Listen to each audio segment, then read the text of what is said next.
We begin with the high alert at the U.S. Embassy in Baghdad after protesters launched a dramatic attempt to storm the compound. U.S. Marines firing tear gas at the crowd after the roof of a reception area was ignited. It was the second day of a siege that began after U.S. airstrikes on Iranian-backed targets in Iraq.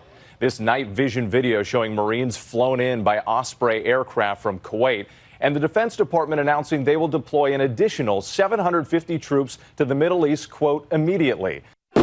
A second day of rage at the U.S. Embassy in Baghdad. Tires burned, fires lit. U.S. troops shooting tear gas to disperse hundreds of protesters. Smoke once again shrouding America's most heavily fortified embassy. With the damage from the violence clear, U.S. security personnel on high alert, ensuring the crowds don't breach the walls. U.S. helicopters firing flares to keep the crowd at bay yesterday, and overnight, President Trump left with no choice but to deploy new reinforcements to the Middle East.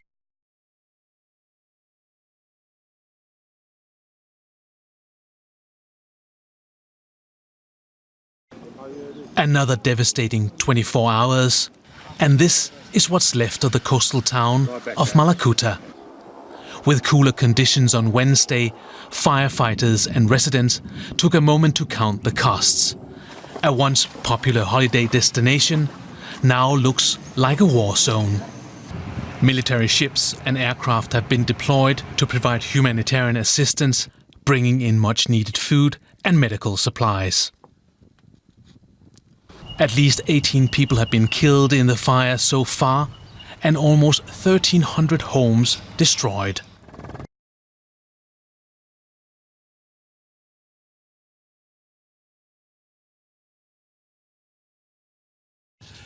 An American woman is safe and well tonight thanks to a stranger who thought something didn't seem quite right. The bystander called police after seeing her being pushed into a white van. Officers finding her locked inside a hidden cage.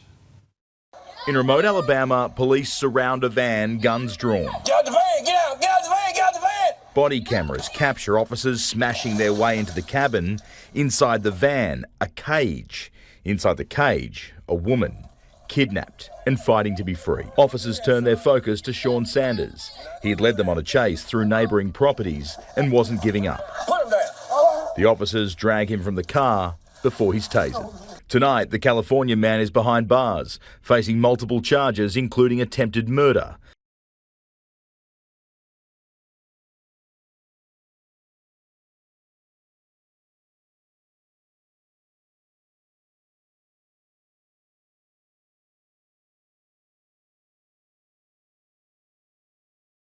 Taiwanese Air Force General Chen Yiming, who is also the island's incumbent chief of the general staff, was on board a helicopter that crash-landed in northern Taiwan. A massive rescue effort has been launched.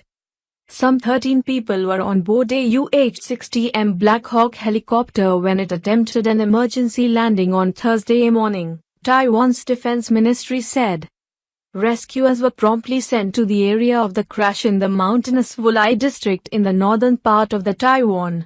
So far, several people have been found alive, while 3, including Shen, remain unaccounted for. While it's unclear what prompted the mishap, the ministry reported that the aircraft was on a mission to Yilan County in northeastern Taiwan when it went down.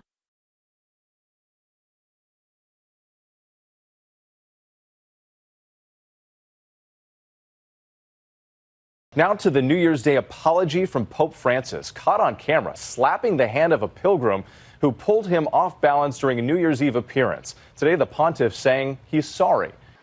Tonight, Pope Francis is apologizing hours after slapping a woman's hand to free himself from her grip. This video seen by millions. The pontiff greeting the faithful after a prayer service in St. Peter's Square on New Year's Eve, smiling and shaking hands. Suddenly, a woman grabs the 83-year-old and yanks him towards her. Visibly stunned, he slaps her hand away. Today, the Pope admitted, "At times we lose our patience. Me too, and I apologize for the bad example I gave yesterday." Earlier at the first Mass of the New Year, the pontiff told worshippers, women are sources of life, and every form of violence inflicted upon a woman is a blasphemy against God.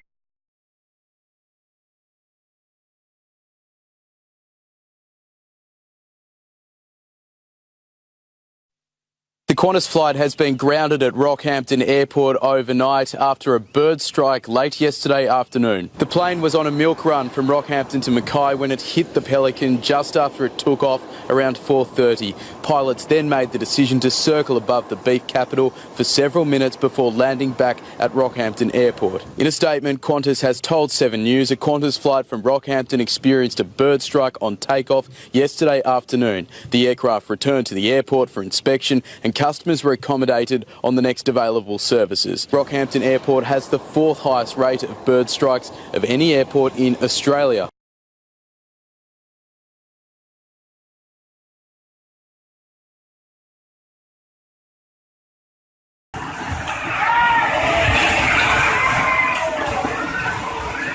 La ilaha illallah Muhammadur Rasulullah sallallahu alaihi wasallam.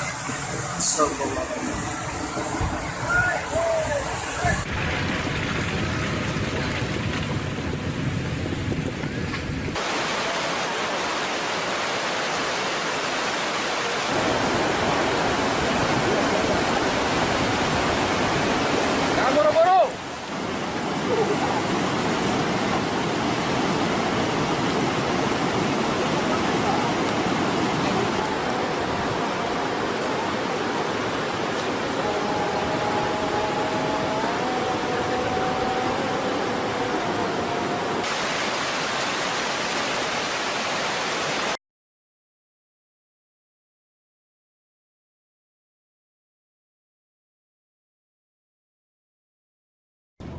Holland is not a country, despite suggestions to the contrary all over Amsterdam.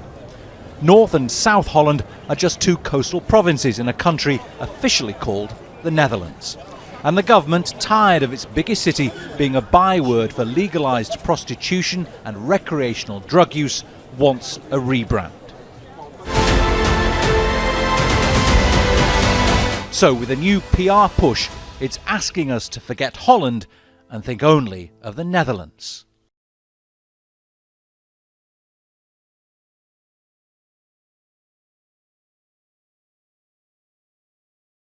At the trailhead of a new year, Pima Canyon Trail is covered in foot traffic. Hikers leaving their own habitats to venture into another. The escape is part of the appeal, but also a reminder to proceed with caution. We thought the risk was too great and that we had to take action. Action was taken after human remains were found near the trailhead on Monday. 3 mountain lions, an adult female and 2 cubs were said to be feeding on them, a major red flag for game and fish. Mountain lions are not scavengers, so eating human remains is abnormal behavior. Mark Hart says their decision to trap and kill the lions overnight goes beyond that. The lions showed no fear towards humans and were dangerously close to them on a daily basis. It's an indicator in the future that they are likely to attack. So our decision was made to take those lions out of that area.